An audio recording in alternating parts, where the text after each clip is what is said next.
So we read the preface of the Nectar of Instruction. There are a few statements that I find it very important, which I will share. And then if you also think there is something else. One is, I don't know if you can share my screen. Am I sharing my screen? Can you see my screen? Yes, Prabhuji. Okay. Yeah, we can see. So one statement, so this is Nectar of Instruction. It's called Updeshamrita. And it is very important book because it gives us Updesh. It gives us instruction on how to, how to make spiritual advancement, which is the purpose of human life, how to make spiritual advancement, how to establish our relationship with Krishna.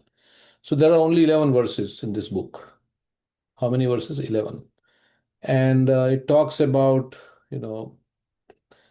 different qualities of a devotee, like who wants to preach Krishna consciousness. What are the things that are favorable for Krishna consciousness? What are the things that are detrimental for Krishna consciousness? How a devotee interacts with devotees of different levels. How does he interact with them? Then he talks about how we can attain taste in chanting the holy name and taste in devotional service. So like that, there are different things that is mentioned in this. So, okay, did my screen go away or is it still there? Okay. Yeah, we don't see your screen. We see the desktop now. Come on. Let's move my screen here. So, Prabhu, who has written this book and who was it written for? This is written for all of us, all the beginners of Krishna consciousness, those who want to, make spiritual progress in life. And it was written by Rupa Goswami. We discussed last time. Rupa Goswami is one of the 6 Goswamis who is considered the head of all the 6 Goswamis because he understood. Okay. Yeah, because he. Yeah, I attended that. Thank you. So, Prabhu, Sanatan Goswami and Rup Goswami, they both are brother? Yes. Rupa Goswami, Sanatan Goswami are brothers, and Jiva Goswami. So there were 3 brothers: Rupa Goswami, Sanatan Goswami, and Anupam Goswami. Anupam. So, Oh, okay. But his name is not here. yeah, his name is not here. He was not really like Anupam is not like one of the 6 Goswamis, but his son was Jiva Goswami.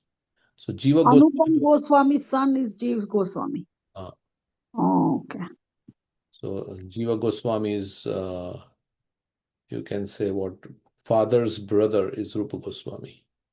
Jiva Goswami's father is Anupam, and Anupam's brother is Rupa Goswami and Sanatan Goswami. So like that. Okay, so some things that stand out in the preface. First is that in all spiritual affairs, one's first duty is to control his mind and senses. This is very important for all of us. Unless one controls his mind and senses, one cannot make any advancement in spiritual life. So we have our mind and we have senses. So in the first verse, it will talk about, Prabhupada will say how to control the mind and senses. What should we do to control the mind and senses? Because we have different senses. How many senses we have? How many senses? We can make it a little interactive. So how many senses we have? What are the senses? 5 plus mind. Mind, 5 plus mind. So generally we say senses means Gyanendriyas. Gyanendriyas are 5 in number, which is Gyanendriya means those senses by which we get knowledge of this world. So let's say if I don't have eyes, then I cannot get any knowledge of this world. If I don't have tongue, I cannot taste anything, I cannot say. If I don't have the sense of touch, if I don't have ears, imagine a body without all these 5 senses. Then we cannot get any knowledge about this world. If we don't have eyes, we don't have ears, we don't have nose. So these are called the Gyanendriyas. And then there are 5. What? 5?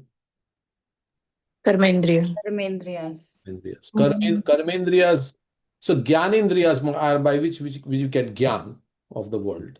And karmendriyas are the indriyas by which we act in this world. So speech is considered, because by speech we can get so many things done, right? I can make a phone call, and I can call a plumber to my house, or I can, book a ticket, or so many things I can do by speech. So speech is one of the karmendriyas.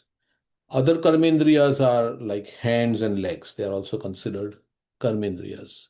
And then anus and the genitals, by which one procreates and has children, like that, and evacuation is done, all these things. So they are considered as the five karmendriyas by So which. total 11, Hmm? Yeah, and including you the consider the mind.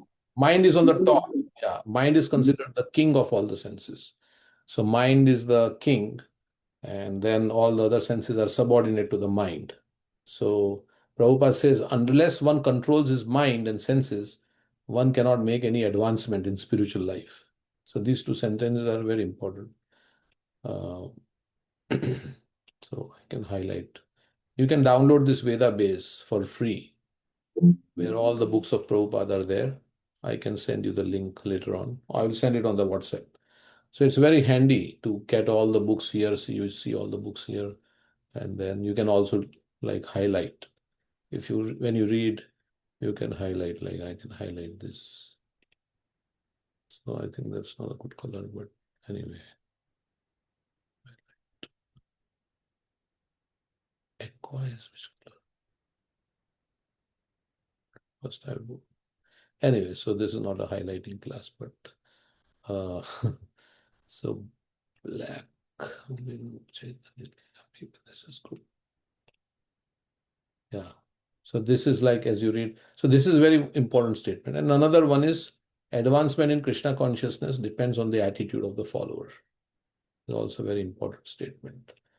Means it's not about only doing hard work like physically, but what is our attitude while we have to do our duties and our whatever prescribed processes. But what happened? It doesn't work. Okay, so but what we have to like do it is in the right consciousness. So that will determine our advancement. So these are the two. Now in the first verse, let's see. I would make some notes before here.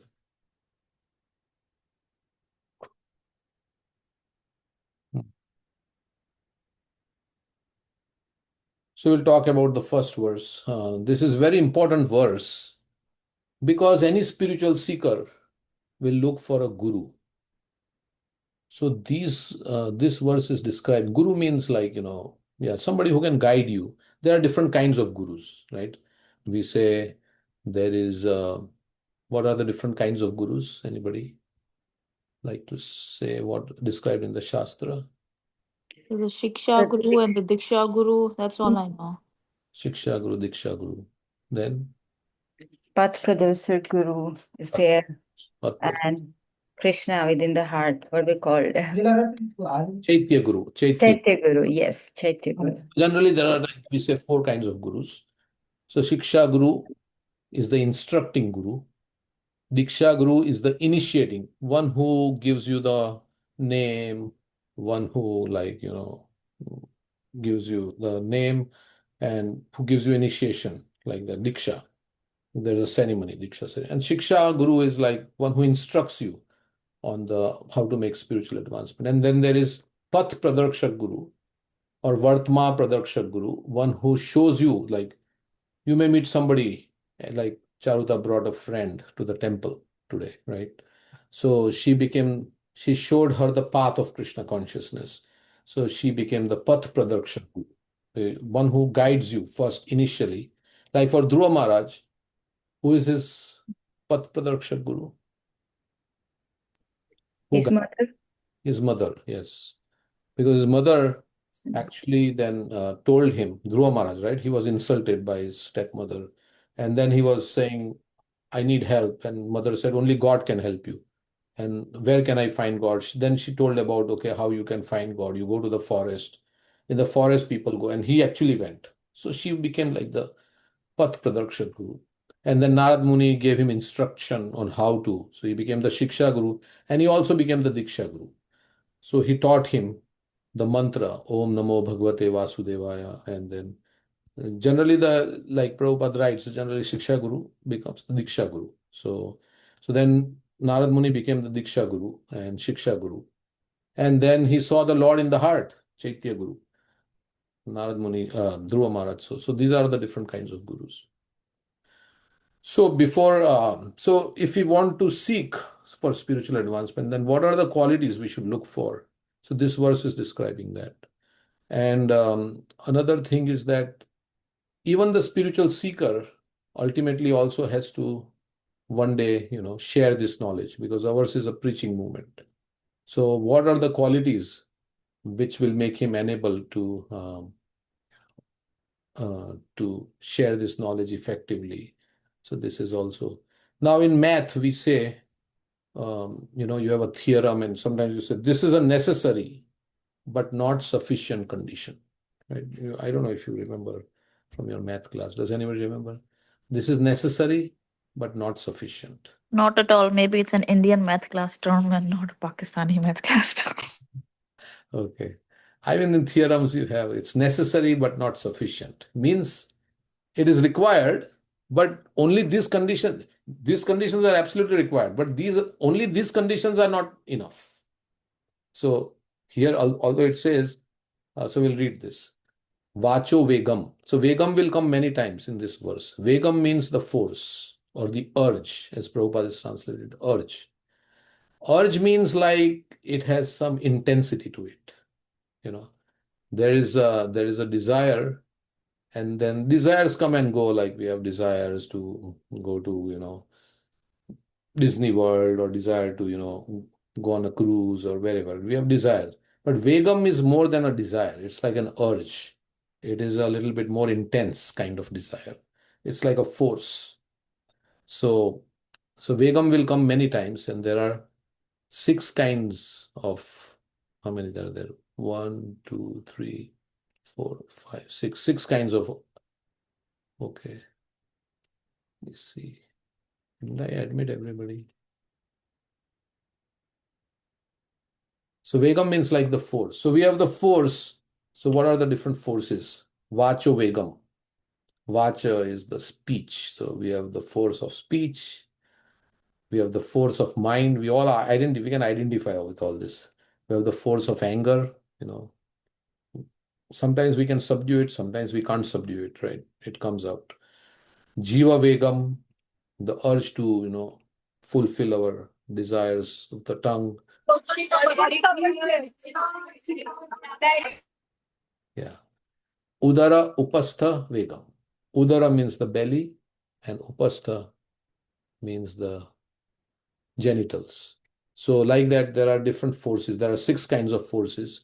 So here it is described, Etan Vacho Vegam, Manasa Krodha Vegam, Jiva Vegam, Udaro Pastha Vegam, Etan Vegan Yo Vishaheta Dhira.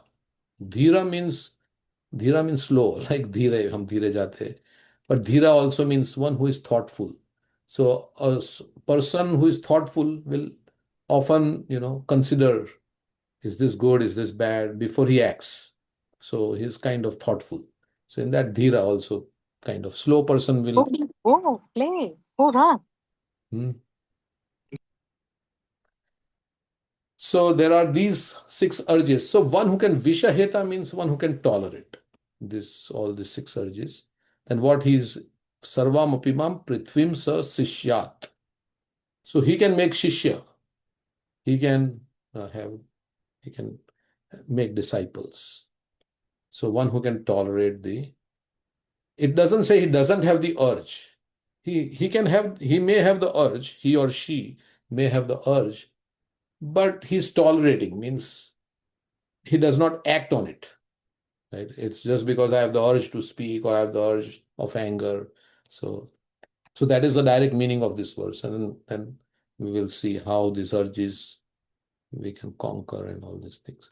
So a sober person, sober means dhira, a sober person who can tolerate is vishahita. So this is part of our memorization. But I'll give you the verses, because I have to also see which all verses, at least the first 4 verses of Nectar of Instruction, we have to memorize as part of this course. So a sober person who can tolerate the urge to speak, the mind's demands, that is manasa, the actions of anger, krodha, the urges of the tongue, jiva, belly and genitals, is qualified to make disciples all over the world. So this vach and jiva, both are kind of same. Speech is a karmendriya function, as we discussed, and jiva is a gyanendriya function, because with jiva we eat and we taste. So that jiva is the gyanendriya part, and vacho, speaking, is like the karmendriya part. Okay, so each of our senses is craving for its sense object. Like we have our tongue is craving to eat delicious food, because there are tongue likes to eat so many nice varieties of food. And of course, the food will depend on the modes of nature we are influenced by. So a person in the mode of passion likes to eat a certain kind of food. A mode of goodness, people, they like to eat certain kind of food. So depending on the modes of nature we are influenced by, we eat different kinds of foods. Everything, the music we hear, the clothes we wear, the other people that we are attracted to, is all depending on the modes of nature we are influenced by. So ear wants to hear nice music, eyes wants to see beautiful form, and mind also is one of the senses. In the Bhagavad Gita in 15:7, Krishna describes Mamai Vamsho Jiva Loke Jiva Bhuta Sanatana Manashashtani Indriyani Prakriti Sthani Karshati. So he says that everybody in this world is struggling with their six senses. Shashtani Indriyani means six senses, which includes the mind. So the five we know, the eyes, ears, nose, tongue, skin, like that. And then there is the sixth sense, which is the mind. So the question is then, how do we control? So Prabhupada starts with a very interesting thing here. He says in Srimad Bhagavatam, so in the sixth canto, there are 12 cantos in Bhagavatam. And in the sixth canto of the Bhagavatam, Parikshit Maharaj is asking a question to Shukdev Goswami. Why is he asking a question? Because at the end of the fifth canto, chapter 29, Shukdev Goswami has described all the different hellish planets. There are 28 hellish planets. Raurav, Tamishra, like that, so many different, Kumbhipak. For different sins, there are different hellish planets. And how the living entity is punished. Now, Parikshit Maharaj is a Vaishnava. So he's naturally feeling compassion for all these people who are in the hellish planets who are suffering. So he asks at the beginning of, so fifth canto ends with the description of the hellish planets. And then the sixth canto begins where Parikshit Maharaj is asking Sukadeva Goswami that how can all these people who are suffering, how can they be delivered? How can they become free from suffering? And so then Sukadeva Goswami said, well, if you do pap, then you have to do paschatap. You have to do prayaschitta. If you don't do prayaschitta, then you will have to suffer the reactions. But then Parikshit Maharaj is saying, but what is the use of prayaschitta? Because sometimes we know that there is something we repent for. Okay, it's bad, we should not do it again. But then after some time again they do it. So what is the use of such a prayaschitta? That is what Parikshit Maharaj is telling Shukdev Goswami. This does not make sense to me, that it is like an elephant taking a bath. So elephant takes a bath in the lake, then he comes out on the shore, and then he sprays sand with his trunk all over his body. So what is the use of taking a bath for such a long time if he was going to get dirty again immediately after? So then, so that is what he's saying, that this does not appeal to me. So Shukdev Goswami is testing Parikshit Maharaj by giving other alternatives for atonement. How to atone for sins. He is giving so many different ways how we can atone. So then Parikshit Maharaj is saying that this does not make sense to me. Because Prabhupada gives an example that a thief knows that if he steals, he's going to be arrested, but he still steals. He knows that he's going to be punished. And he says he knows, he has heard about it, he has seen other people who have been stealing and they have been arrested by the police. But he still steals. So he still does not refrain from theft. And then sometimes he may be punished, and then he comes out of the jail. He may actually become more contaminated, because in jail you may have more criminals like that, and you get more contamination. And then he comes out and again he does crime. So then what is the use? So there are different ways to learn. First, you learn by hearing. So supposing there is a live wire, and I tell you, oh, don't touch it, it's a live wire, and say I am authentic.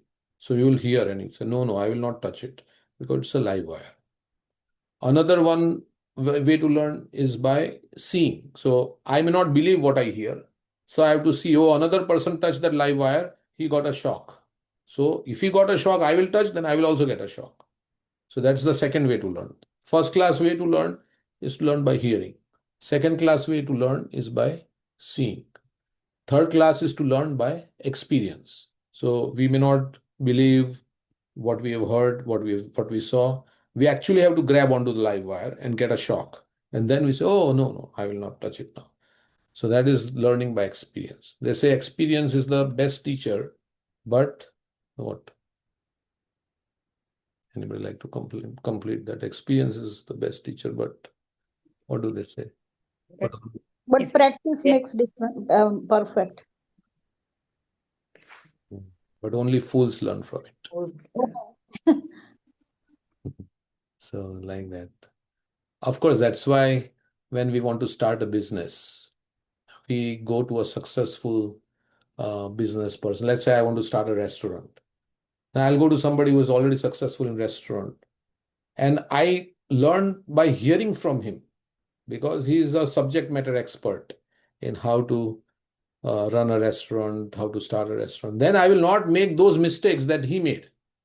And he will tell from his experience, oh, you should never do this, you should do this, you should never do like this, like that, or anything like that, So if you learn by hearing, then you can avoid so much trouble. But sometimes we are not so intelligent that we will always learn by hearing. So sometimes we have to see, sometimes we have to experience.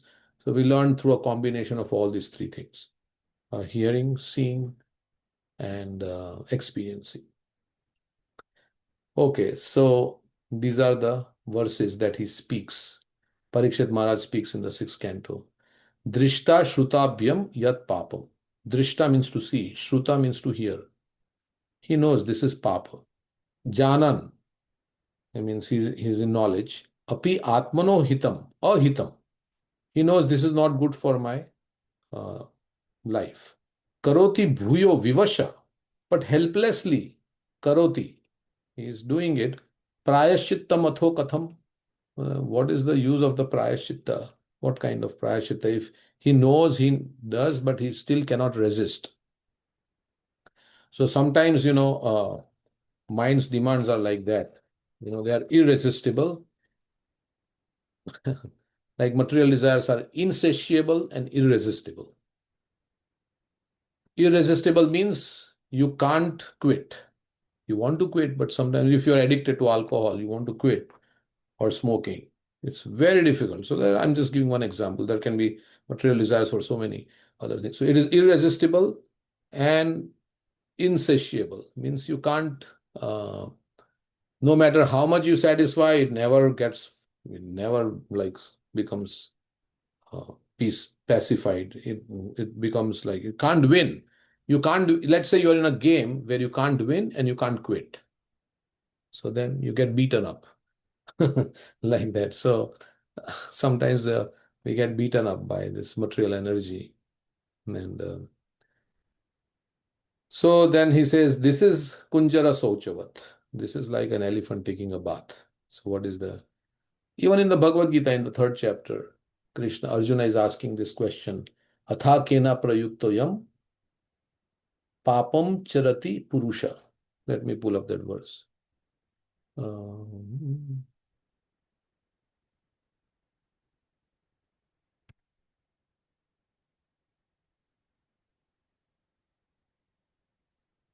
So he says, Arjuna said, O descendant of Vrishni, by what one is impelled to sinful acts, even unwillingly, as if engaged by force.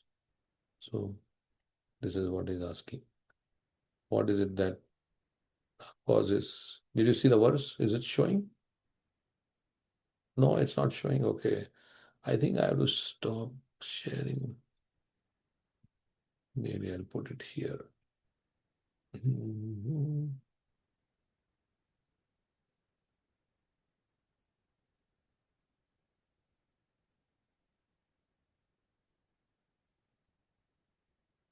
Okay, that's the verse.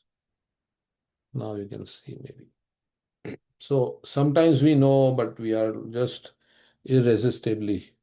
Anybody has that experience, or only I have that experience? You can see the screen.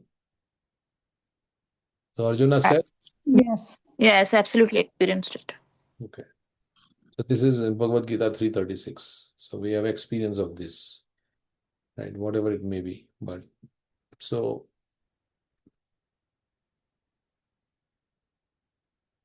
that is very difficult.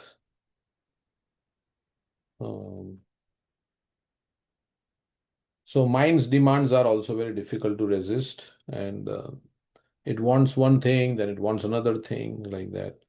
And some we need for living, but but mind's demands like are very endless. Cannot. So manasakrodha vegam. So that is the. So he says, yeah, this is not prayashita. This kind of prayashita is condemned by Parikshit Maharaj, the most intelligent king of his time. And another thing he says, a sinful activity cannot be counteracted by a pious activity. Means if you have done pap and then you do some punya, your pap will not go away by the punya. Like let's say tell me some sinful activity. What do you think can be a sinful activity? Hurting someone. Hurting, like physically hurting or verbally, yeah, whichever way, hurting somebody. So let's say killing animals, right? Meat eating. Meat eating. Let's say it's common activity. That's why. So it's a sinful activity because we are hurting another living being. So now if I do some charity, let's say I give some free food to the poor. So I will get reaction for both the sinful activity and the pious activity separately. It's not that because I do pious activity, then my sinful activity will go away. Just like in a garden, if I have mango, if I sow mango seeds and I sow neem seeds, Karela, let's say Karela and mango, I will get both the plants. In one place, I am sowing a Karela and I'm sowing a mango. Another place means separated by time, like separated by space. So I'll get both. That's why our life is a mixture of sometimes good things happen, then suddenly we fall sick or we get into an accident, and then some more severe things can also happen. We get some diseases and like that. So it's a mixture of sinful and pious activities. Actually, we have four accounts. I've told this before. Everybody has four accounts. Like in a bank, in our bank, for our temple, we have four accounts. We have the book distribution account, where book money goes. We have our main DT account, where all the expenses related to the DT goes. Then we have a catering account where all the expenses and income from the catering goes. So like that, there's another account like we have Athens. Athens is also part of our temple. So we have another account. So everybody in their life, they have four accounts. Does anybody know the four accounts? So, pap account, punya account. And the stored one, I don't know what we call it. Prarabdha? No, that is Sanchit. No. that. San What you are talking about is Sanchit. prarabdha karma, aprarabdha karma, sanchit karma, like that. That I'm not. Yeah, that is there. That is all karma account. Mhm. That's in one karma account you can call. In there you have different. Yeah, I think Pap, Punya, Aparad, and Yeah. another one is when we do the spiritual Sukriti count. Bhakti or Sukriti. Yeah. that is bhakti account. Yeah. Mhm. Bhakti account. Bhakti means our spiritual credits. So we have four accounts. And if you deposit in PAP account, whatever you do PAP, like hurting somebody, it'll go into the PAP account. If you do Punya, it'll go into the Punya account. But if you do chanting Hare Krishna or you serve Krishna, you cook for Krishna, offer it to Krishna, do something for Krishna, then that will go into the Bhakti account. And then when you offend, like there are different aparads like Seva aparad, then Nam aparad, then Vaishnava aparad. So there is all those aparads, Seva aparad, Nam aparad, Vaishnava aparad, and Jiva aparad. There are different kinds of aparads that can go into your, because they are in relation to devotional service, so they can go into your aparad account. So if you offend like devotees or something, that's different from a pap.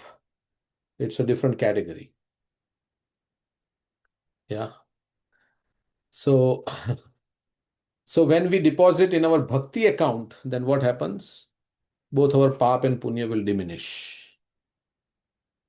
Pap will diminish and punya will diminish.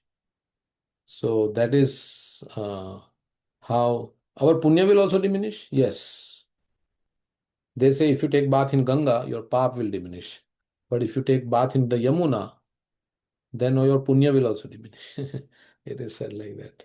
Because punya and pap both will diminish. Because when you do bhakti, then as long as we have debits and credits in this material world, and we have to come in the material world to enjoy or suffer. So if your pap and punya, depending on how much pap and punya you have, you come in this world again to enjoy and suffer. But when there is no pap and no punya account, then like today in the Sunday feast, there was a question about this, right? That somebody does something like I cheated somebody, and then I became a devotee after that. So will I be absolved from that papa of cheating somebody? Yes. But of course, there is a caveat that you cannot use bhakti as a means to nullify your pap.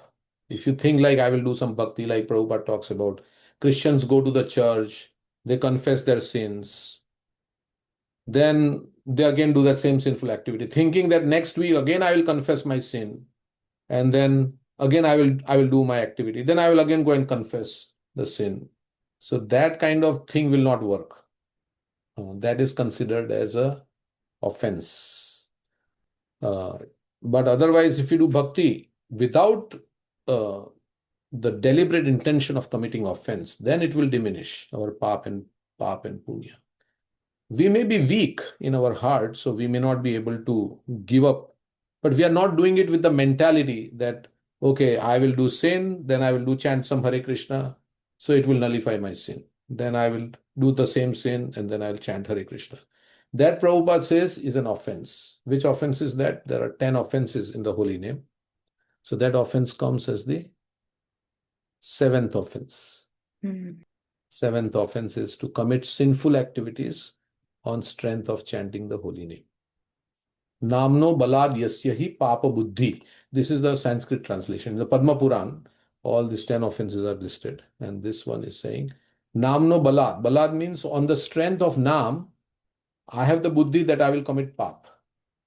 So then we are actually, what we are doing is we are abusing the power, the mercy of the holy name for our advantage. Then it will not work if we do it like that.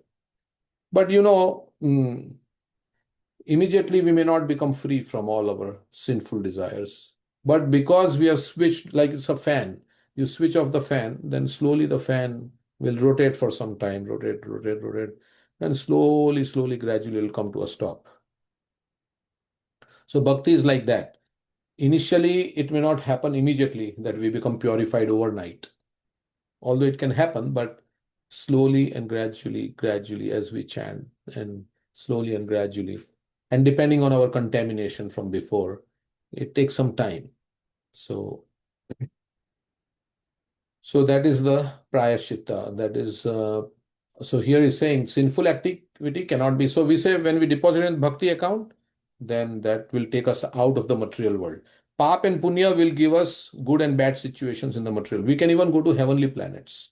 In heavenly planets, we can have very nice, um, enjoyable life. But then when our punya, as we are enjoying, our punya diminishes. As we are suffering, our pap is diminishing. So like that. Um, okay. So any comments till now? We can take a little pause. See.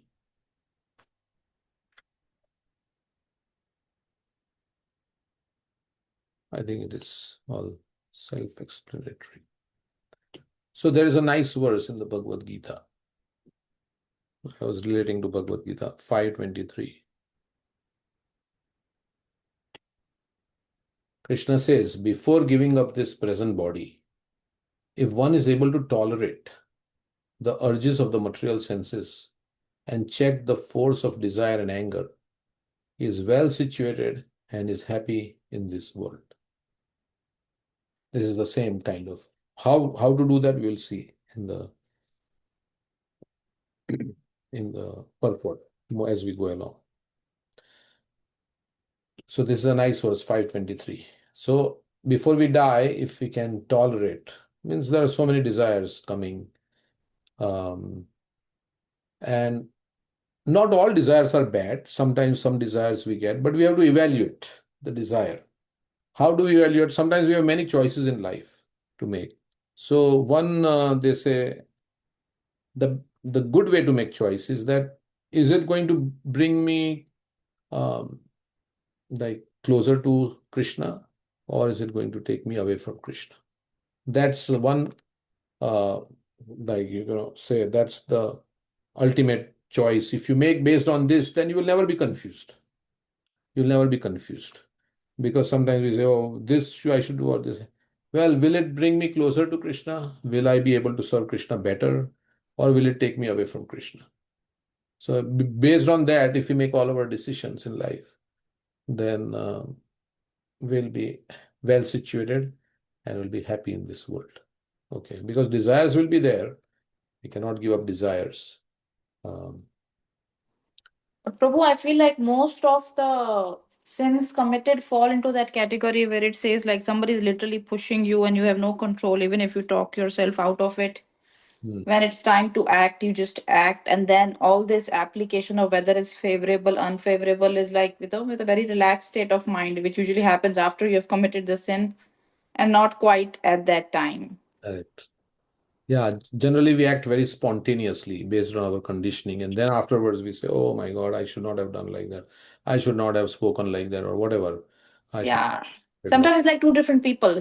One who's acting and one who's thinking through this, or like I can tell myself I have to behave this when this happens, but as soon as I see that person, I behave completely differently Hmm. and essentially in accordance to what should not have happened, and I walked myself out of it in my head, except I never followed it. Hmm. Yeah, that impulses are very strong. So generally they say we have to have training. I mean, training like in the Gurukul, first of all, children used to go to Gurukul in the early days, like in previous times, where they would get the training on how to control the mind. So, so because we have had, we mostly, most of us, we have had not had that training on how to control the mind, and like, no. So a training, if you do something every day, regularly, then you become trained in that. So Krishna also says, Abhyasena tu Kaunteya, Vairagyena cha griyate. Yeah.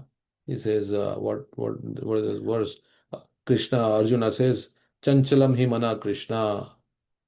My mind is very chanchal. It is very obstinate. Pramati balavad dhridam. It is very determined. Tasyaham nigraham manye vayuriva sadushkaram. Oh, it is more difficult than controlling the wind. This mind is so crazy. So Krishna says, Asanshayam Mahabhaho. I think we discussed this last time. Asanshayam Mahabhaho, Mano Durdi Graham Chalam, Abhyasena tu Konteya Vairagyena Chakriyate. So we have to do abhyas. Abhyas is like training. You practice, like, so every day we chant Hare Krishna. So when we are chanting, we are training our mind. You cannot go anywhere and everywhere. You have to now focus on Krishna. You have to hear the sound of Krishna, like that. You look at the deity of Krishna, or like that, you chant. So, like that, this meditation, basically, on the holy name is a training to our mind.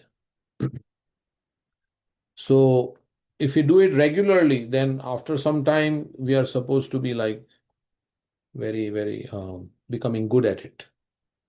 And then, reading scriptures, our conviction grows, being in good association. So, like that, all these things actually help us. And it may take some time. Even after that, it's not like going to be always perfect. We will still have our faults, but uh, at least we will know, that I have to improve. And we'll at least know the necessity of controlling our mind and senses. Like outside people, outside Krishna consciousness, people don't even think that this is required. Of course, they do control their mind and senses when they have to accomplish something materially, like if you're doing a surgery, right? A heart surgeon, he has to be, if it's a really a complicated heart surgery, he has to really focus, and it may go on for 6 hours. We have a heart surgeon, cardiac surgeon, who is a big donor for our temple. And he says to me that he sometimes his surgeries goes for 7, 8 hours. So he has to be very careful. He's dealing with the heart. So they are also, I mean, he's a devotee, but I'm generally saying that other people who are also not on spiritual path, they are also very focused in their, thing, because otherwise they may lose their job or something, and the patient may die also. So focus is required, and so they went through some training. They went with another doctor who was doing the surgery. I don't know all the things, steps they go through, but they observed it, and then maybe they were assisting in the beginning, then started with small things, and then later on they became independent to do the thing on their own. But it all went through a training. So that is the advantage of training. Now we don't have an environment in which we can train in spiritual life, so we are pretty much on our own here. So sometimes we go for retreats or something like that, where we hear, or yatras, which can give us some that boost to our spiritual life and our encouragement and inspiration. And then we have to do what we have to take charge of our own um, life, and we have to train ourselves, right? So ultimately they say that the doctor can prescribe you the medicine, and if there are complications, you can go to the doctor and he can tell you how to handle it, but he's not there with you all the time. So ultimately, when the doctor gives you a prescription and everything, then we have to take the prescription, like that. So that ultimately comes on us. So how much we want to train ourselves, and then we can take help from others also. So I that have a question. Hmm, Sorry. go ahead. Um, so if we are chanting, let's say, and we've been chanting good, like we were able to chant nicely for XYZ days, whatever, and then suddenly we cannot. Hmm. Does that mean, like in the past they used to say, like some really realized person couldn't focus one day, and then they realized they ate something that was cooked by somebody, and they were able to pick it up like that? So in our case, if that is happening, does that mean that we did something in that interim period that flipped our consciousness from being able to connect versus not being able to connect, or completely disconnect suddenly, or it's not quite 1 + 1 = 2? Yeah, it can be like one Mataji who came here. What was her name? Vishaka Priya, right? She was telling us, Dwarkadish Prabhu's wife, Vishaka Priya, she was telling us that her chanting was good. Then suddenly, after some days, she was not able to concentrate on the chanting. And then she was thinking, what did I do that I lost this focus in my chanting? Then she was introspecting, and then she found out, oh, actually, she behaved not so very nice, she behaved maybe a little offensive or something like that to another devotee or some like that. She um, from within, like she tried to find out the cause, and she was reminiscing the events that happened in her past, few days, and then she found, oh, that was the reason. Oh, that's why.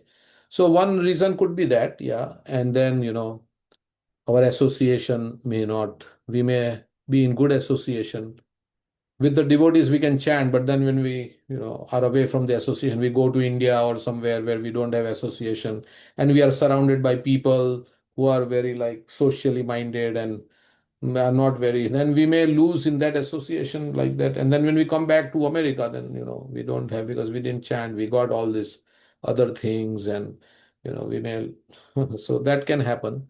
um, and another thing is also that our desires also come. Karma fructifies with time.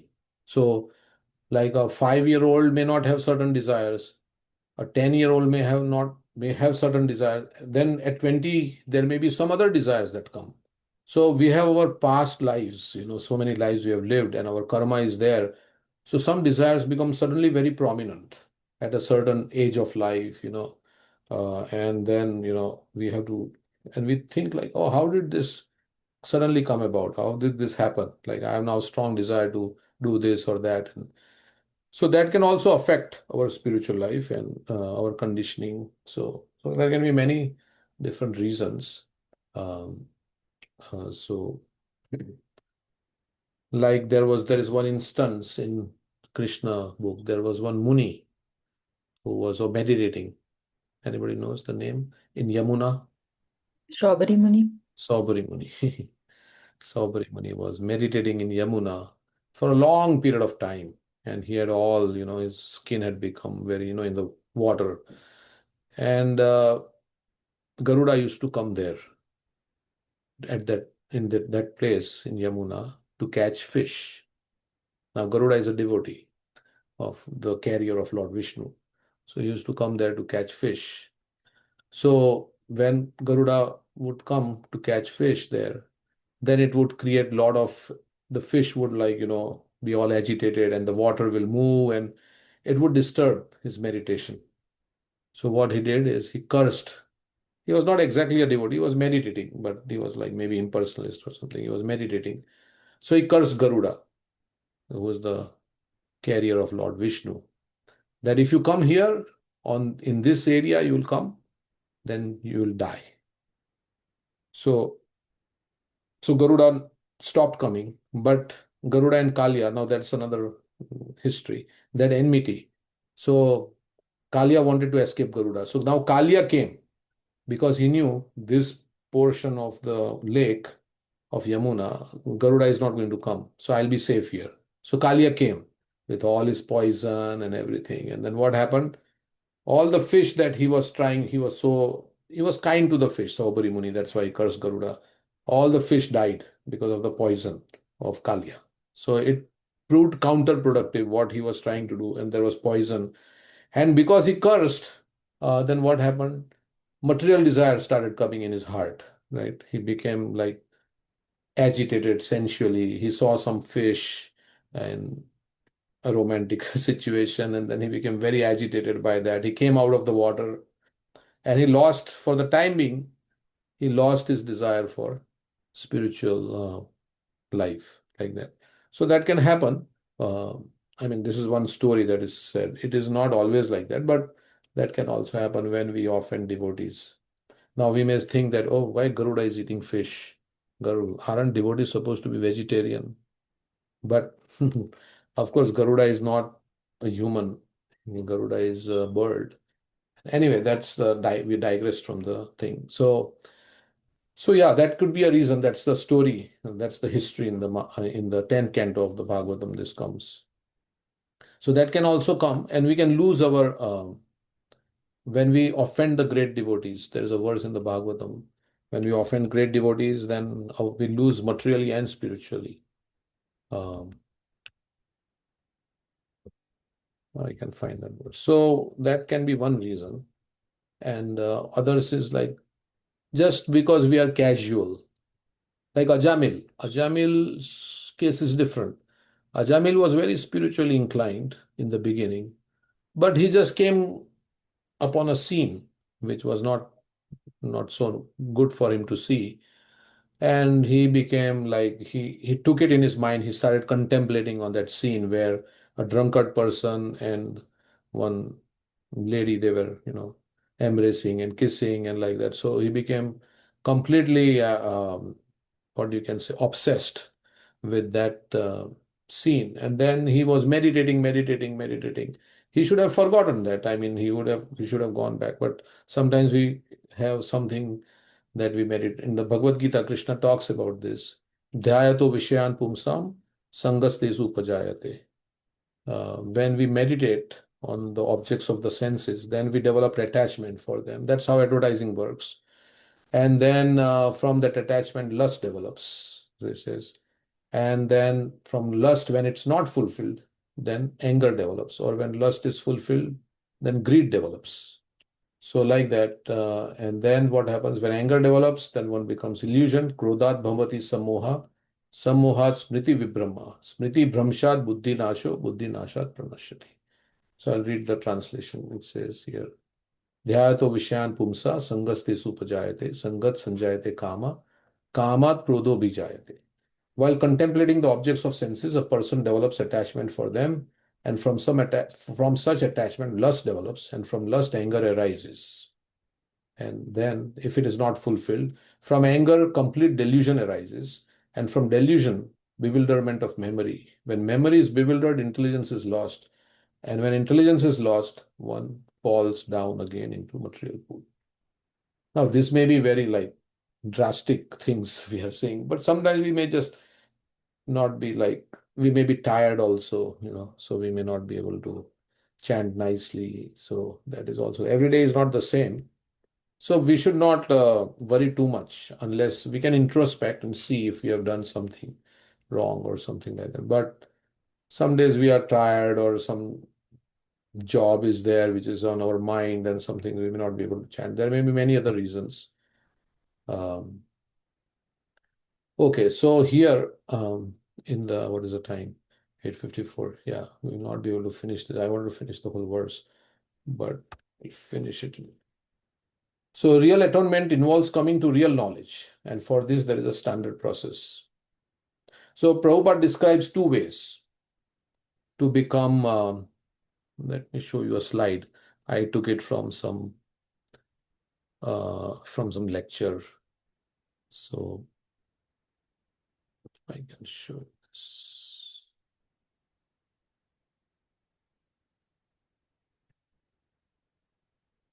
So atonement, there are two ways. One, or to remove our sins, repent for our sins, and to also remove the sinful desires so that we don't do the sin again. So there are two ways. One is the traditional way of doing tapasya, and Prabhupada describes this like austerity, truthfulness, renunciation, celibacy, mind and sense control, cleanliness. So like that, we can do traditional tapasya. Another way, which is recommended for us, is to be in the association of devotees and under the guidance of the gurus. We should practice devotional service in the association of devotees, and we should practice the four regulative principles. No meat eating, no gambling, no intoxication, no illicit sex.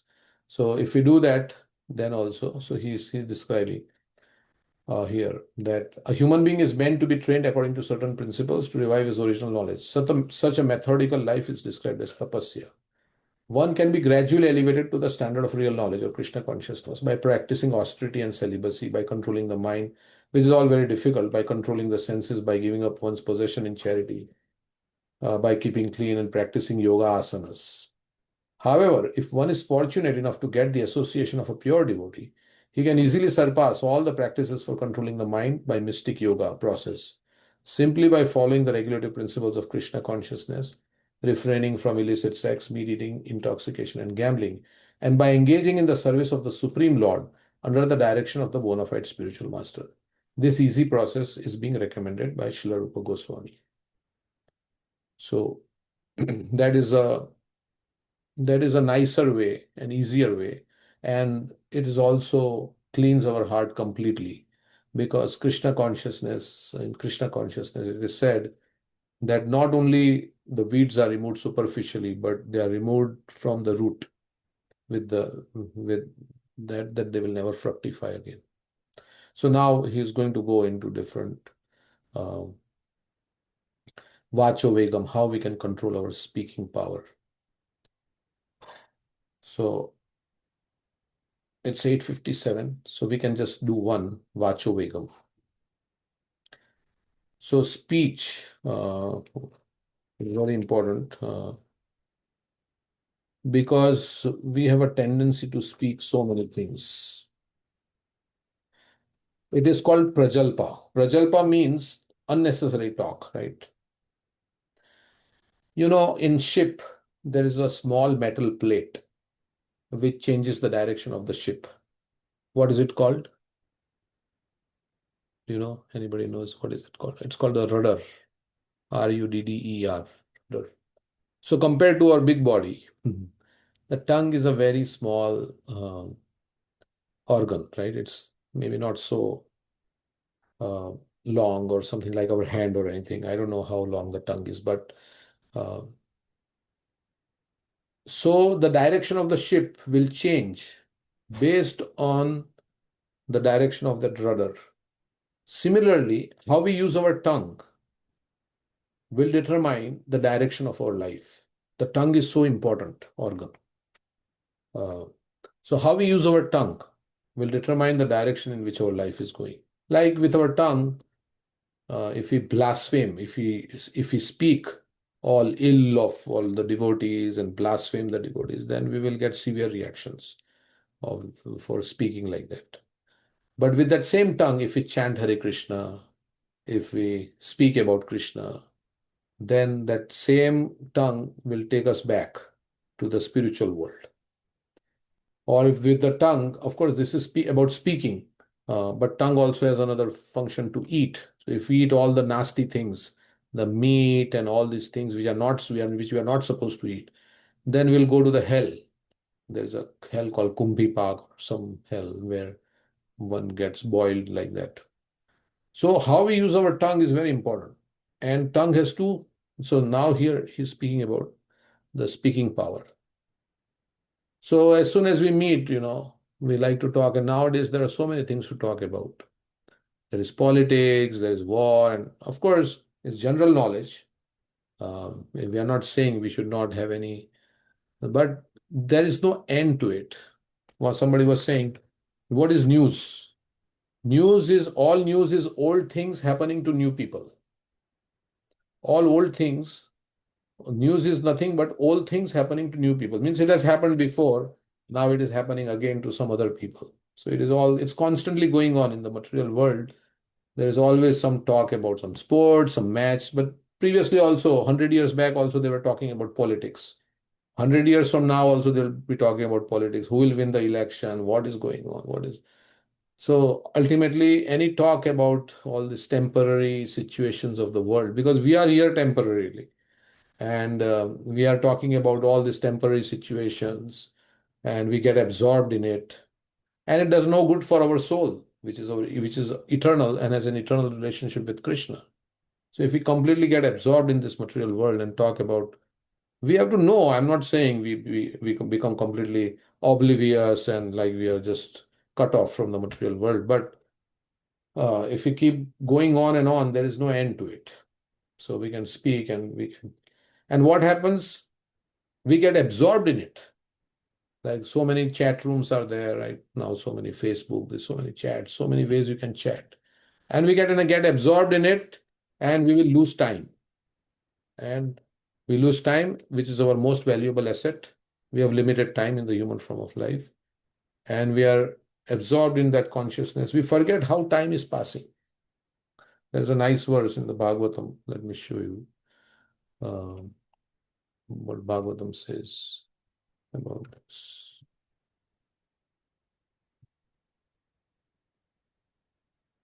So what is necessary, we have to do. Like we have to talk at work, and that's necessary for our job, right? Otherwise, they will say, I only talk about Krishna, then they will not. The personality of Godhead said, this Kapila Dev is saying, as a mass of clouds does not know the powerful influence of the wind, a person engaged in material consciousness does not know the powerful strength of time factor by which he is being carried. So we can get absorbed in all these talks and all these things. And then our time in the human form of life comes. So to say the pain of discipline is difficult, but the pain of regret is unbearable. So this was, I heard Keshav Maharaj was saying this. The pain of discipline is difficult, but the pain of regret, when time is gone, like we say in Hindi, अब पछताए हो तो अब पछताए होत क्या अब पछताए होत क्या जब चिड़िया That's a big gate. चिड़िया चुग गई खेत में. So once time is lost, then it's lost. It will never come back. Like Prabhupada in many lectures, he would say, today, this June 22nd, 9 p.m., this will never come back. So, so like that, we have to see whether we are talking, and whatever we talk, Prabhupada compares that to the croaking of a toad. The snake usually cannot see the toad. The toad starts croaking in rainy season, and the snake, I don't know, snake has ears, so maybe it's hearing. Okay, there is the toad. I have to go there to catch it. So he says, if we don't speak about Krishna consciousness, we speak about all sorts of nonsense. And then we talk about who has done what, and okay, what is this celebrities, how many children he has, and who did he get, what is the latest scandal with this celebrity, or even in devotional circles, you will say, oh, what is that person doing, what are his faults, and so many things. We are not thinking about ourselves, but we are talking about the whole world and everything. But we are not going to understand who we are, why I'm here, what is the purpose of life. So similarly, Prabhupada says, the toad, he croaks, and then the snake knows, oh, please come here and eat me. The toad is saying. So Prabhupada is saying, when we speak like that, then what happens is that the death, we are like, it doesn't mean that time is passing fast or something like that, but we get absorbed in it. And we get absorbed in it, and time then passes so fast. And then we are on the verge of death. So then we will regret. Yeah, the pain of regret is unbearable. Oh my God, I should have done this before. I had the opportunity, but now what? It's no use crying over spilt milk. So, so there is a nice verse in the Bhagavatam which says, Ayur harati vai pumsam udyan ashtam chayanaso. With every rising and setting of the sun, one day of our life, Ayur harati. Harati means taken away. Imperceptibly, without our, like, we don't even realize how we are getting older and like that. And the sun is robbing our life, it is described in our time. Both by rising and by setting, the sun decreases the duration of life of everyone, except one who utilizes the time by discussing topics of the all good personality of Godhead. Tasyartha yachano nita uttam shloka vartaya. So if we engage our time in understanding spiritual subject matter, our relationship with Krishna, and who really I am, what is my real identity, that's very valuable. Then even the sun cannot take our life. Why? Does it mean that we are not going to die? No. We will go to that realm, the spiritual realm, where there is no effect of time. There nobody grows old in that realm, the spiritual. Nobody dies, nobody. So we will conquer this birth, death, old age, disease, and then we go to that realm. So that is the effect of Krishna Katha. So hearing, speaking about Krishna. And when we speak about Krishna, it purifies us. And he says the preacher of Krishna Katha is always beyond the clutches of death. And it is very pleasing to Krishna. In the Bhagavad Gita, Krishna says, one who preaches about me to others is most dear servant of mine. So if we have heard nicely, then we can share this knowledge with others. And Chaitanya Mahaprabhu says, Yare dekho tare kaho Krishna updesh. So it is not like we have to do Maun Vrat. Maun Vrat is for those who cannot speak nice things. So it's like coming from negative to zero. But to speak positive things, we should speak positively about Krishna consciousness, Bhagavad Gita, like this. And then whatever is necessary to support our life, like at work, and that's required that we speak. And general, we can also ask, how are you doing? When we have to do devotee care, we have to ask devotees how they are doing, how can I help? What is their, we have to understand their situation, that is all right, because that is with a view to help somebody on the path of Krishna consciousness. But otherwise, there are so many things we can talk about. So that is what he's saying, Prabhupada is saying. So we started with first one, Vacho Vegam. We'll continue next week with Vacho Vegam, Manasa Krodha Vegam, and all the others. Okay, thank you. It's 9 o'clock. I want to go to Hare Krishna, Prabhu. Any comments? Thank you. Very nice class. It's very relevant actually for day to day. Well written. Yeah, it's like this book is very nice. I like it. That's why I started with this book. Yeah. So, Prabhu, are you giving any homework? Yeah, after the first verse is complete, at least we should finish one verse, then Okay. homework. Yeah. But if you want to start memorizing, then you can start memorizing. This verse is certainly there for our Bhakti Shastri. And the way you memorize, I do it like this. First, you read the verse.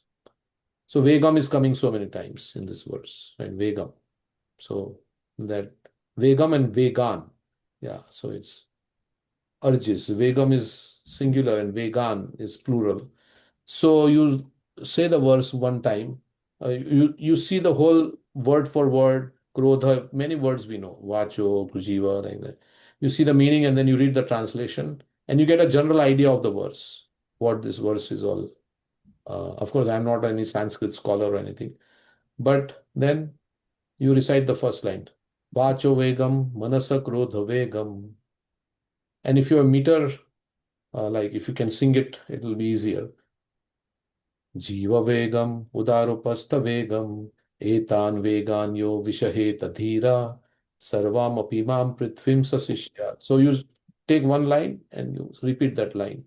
Vacho Vegam, Manasa Krodha Vegam. Vacho Vegam, Manasa Krodha Vegam. Then till you memorize it. Then you take the second line and you speak it few times. Jiva Vegam, Udaropastha Vegam. And this may also help you if you know Hindi. This may help you. Udaropastha Vegam. So then you recite this line. Then you recite the first two lines. Vacho Vegam, Manasa Krodha Vegam, Jiva Vegam, Udaropastha Vegam. Then you recite the third line. And if you forget some word, then you speak that word few times, because that sound it will take some time, but if you do it like you have to give time, like then it will become easy afterwards. And then you can write it down. You can have a notebook of all the Bhakti Shastri verses. So this is our first verse. You can write down and then you can look at it frequently. The more you look at it and the more you try to remember, okay, when you are doing cooking, okay, can I remember the verse? Oh, I can't remember though. Then you look at it and then, okay, now you recite, okay, now I remember. Then you are driving. Can I remember the verse? So not every time, like at frequent, but maybe after 10 hours or something like that, you say, oh, can I remember? And then you again look at it. So then ultimately you'll get it. So like that. So, okay. So we'll stop here. Thank you, everyone. It went over time. Thank you, Prabhu. Hare Krishna. Thank you, Hare Krishna. Thank you. Krishna, Hare Krishna, Prabhuji. Hare Krishna. Krishna, thank you. Hare Krishna. Krishna.